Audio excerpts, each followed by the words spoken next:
ओम नमः शिवाय। भिडियोटी को लास्ट पर्यंत निश्चय देखंतु। जदि आपको भल लगे ठीक लगुच उचित लगुच कि यही सब प्रकार कंटेंट ओडिशार प्रत्येक लोकों घरे घरे प्रत्येक लोक मान पाखे यही सब विषय ज्ञान पहुंचवा दरकार। मिनिमम बेसिक जो फंडामेंटल नॉलेज कम से कम आज परिस्थिति अनुसार आम पाखे रहिबा निहाती आवश्यक।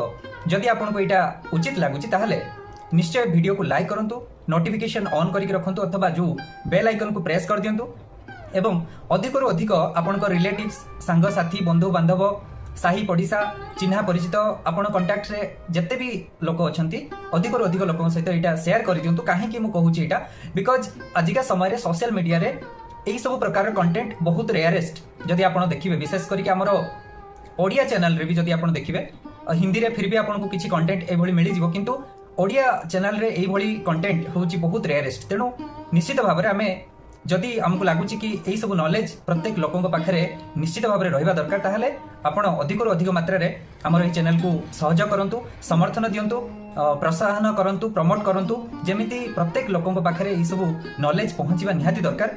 तो सेति पई प्रथमे आपण वीडियो को लास्ट पर्यंत आगे नीचे देखंतु। जदि आपनको ठीक लागिवो ताहले आपण शेयर करिवे। धन्यवाद। तेणु आज जो विषय होची आपण थंबनेल देखिकी जानी पारुथिबे कि माने वर्तमान समय रे जदि आमे देखिबा शस्त्र आउ शास्त्र ज्ञानर अभाव रे ही हिंदू मानकर विनाश घटी आउ विनाश हे चली। शस्त्र आउ शास्त्र ज्ञानर अभाव रे खाली हिंदू मानक कथा नुहे, समग्र सारा मनीष समाज पूरा ए सारा समाज मनुष्य समाज ही विनाश अधपतन हे चली।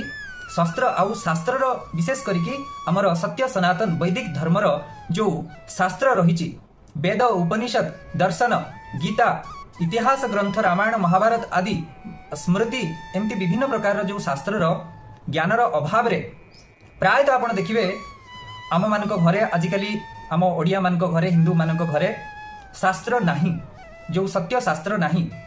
जदि भी आपण देखिबे गीता देखिबे किंतु सी भी ठाकुर घरे केवल पूजा होतिबो। तेणु अर्थात होची माने शास्त्र अभाव रे ही कोठी ना कोठी आम मानकर विनाश हे चली। आउ आगको भी सेटा स्पष्ट भाव में देखा जाउची कि शास्त्र ज्ञानर अभाव रे केमितिका नैतिक अधपतन नैतिकता स्तर रे केमिति अधपतन घटी सारा मनुष्य समाज रो।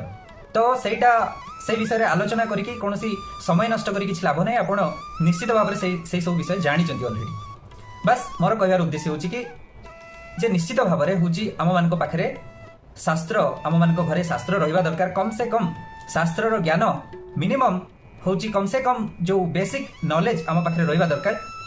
हुए तो आज आम पाखे सब प्रकार शास्त्र उपलब्ध नाही, विभिन्न प्रकार विदेशी आक्रमणकारी मानक द्वारा विभिन्न प्रकार शास्त्र आज लोप पाई जाइछि, किंतु कम से कम आम पाखे होची मिनिमम नॉलेज रहिबा दरकार। जदि आमे होची गोटे सुस्थ समाज गठन करिया पई चाहिबा, जदि आमे मनीषर होची मुख्य लक्ष्य कौन मुख्य उद्देश्य कौन जहाँ भी होना कहीं मनीष जहाँ भी करूँ आमे माने जहाँ भी करी समस्त मुख्य लक्ष्य थाए आमर अल्टीमेट गोल होची कौन कि सुखरे रहिबा, खुशी रे रहिबा, हैप्पीनेस। एटा किए न चाहे कि सुखरे रहिया पई खुशी रे रहिया पई समस्त चाहती, किंतु से वास्तविक सुख को पाइया पई से खुशी को पाइया पई वास्तविक सुख चिरस्थायी टेम्पररी प्लेजर टेम्पररी एंजॉयमेंट पछरे आजिर मनीष समाज निजर सेही टेम्पररी प्लेजर पई निजर विनाश करिवारे लागिछि। एटा माने आपन को जळ जळ करके देखा जाउथिबो जदि ग्राउंड रियलिटी रे आपन देखिबे। तेणु जहाँ भी हो आमर मुख्य विषय को आसीबा। तो यही सब विषय रे आपन बहुत किछि कथा जानिथिबे। तेणु आमर एही चैनल रे होची विशेष करिकी आमे विभिन्न प्रकार सत्य शास्त्र विभिन्न प्रकार होची शास्त्र ग्रंथर रिव्यू करिवा, विश्लेषण करिवा, सनातन बुक्स रिव्यू विशेष करिकी आमे करिवा। तेणु जदि आपन को लागुची कि हां एही सब जिंस माने समस्त जानिया कथा हुए तो आपण पाखे यही सब बाबद नॉलेज थिबो, किंतु बहुत लोक पाखे यही सब बाबद नॉलेज नाही किबा से समय भी नाही तांको पाखे यही सब जानिया। तेणु आपण सेमान सहित यही सब कंटेंट को अधिक रु अधिक मात्रा रे शेयर करके हमको सहयोग करंतु, अधिक मात्रा रे समर्थन जणांतु, जहाँ द्वारा कि समस्त पाखे यही सब नॉलेज पहुंचवा दरकार। तेणु आज आमे होची हमर जो श्री शिव महापुराण एटा आपण जानी शिव महापुराण यही ग्रंथ विश्लेषण आम आज करवा गीता प्रेस द्वारा यहाँ संक्षिप्त शिव महापुराण। तापर आपण विभिन्न प्रकार आपणकर कमेंट माध्यम जनातु कि आउ कौन कौन ग्रंथ को लेकिन आम रिव्यू करिपरिबा विश्लेषण करिपरिबा तार सजेशन भी आपण मतामत माध्यम जणै पारिबे कमेंट माध्यम आपनकर मतामत रखि पारिबे किछि प्रश्न भी पचारि पारिबे रेलिवेंट क्वेश्चन भी किछि रखि पारिबे एही सब बाबद रे सब प्रकार प्रश्नर उत्तर दबा हुए तो संभव न हो पारे आमे सेतिकी एलिजिबल हेई न पारे किंतु यथा संभव आमे प्रयास करिबा कि आपनकर सब प्रश्नर सठिक उत्तर रखिया पई किंबा प्रयास करिबा से विषय अधिक रिसर्च करके आपको जणाइबा पई तेणु आपनकर मतामत आपण निश्चित रखंतु।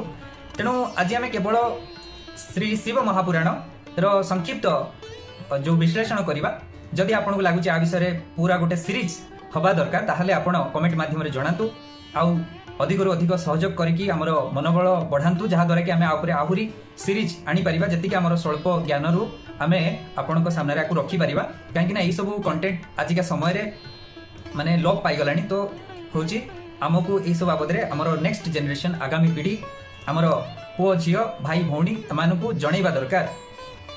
तेणु आज आम जानिबा श्री शिव महापुराण महात्म्य। सौनक जी के साधन विषयक प्रश्न करने पर सूत जी का उन्हें शिव पुराण की उत्कृष्ट महिमा सुनाना। मु प्रथमे हिंदी रे पढ़ी दउची तापर याकू प्रयास करिवि यथा संभव ओडिया अनुवाद करिया पई।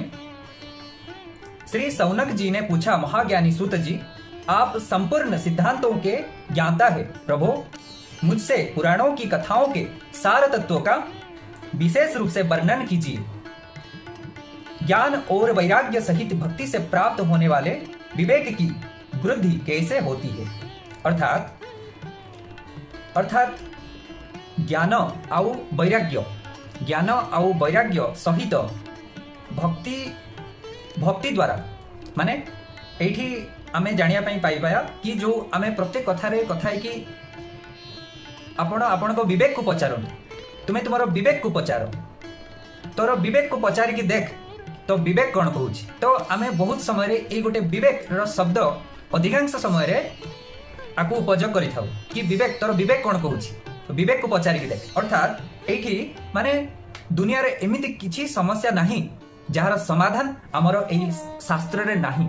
सबु प्रकार अर्थात आमर शास्त्र रे आमर वेद उपनिषद गीता दर्शन पुराण श्री शिव महापुराण गरुड़ पुराण विभिन्न प्रकार आदि जो पुराण रही इतिहास ग्रंथ रामायण महाभारत मनुस्मृति ये सबू आहुरी अनेक रही सबूर ना मु नवा पई असमर्थ सेतिकी नॉलेज हुए तो मोर भी नहीं किंतु ए सबू प्रकार शास्त्र रे आमर सबु समस्या वर्तमान समय रे जहाँ भी समस्या रही ये सबु समस्या बहुत सरल आउ बहुत स्पष्ट समाधान रही।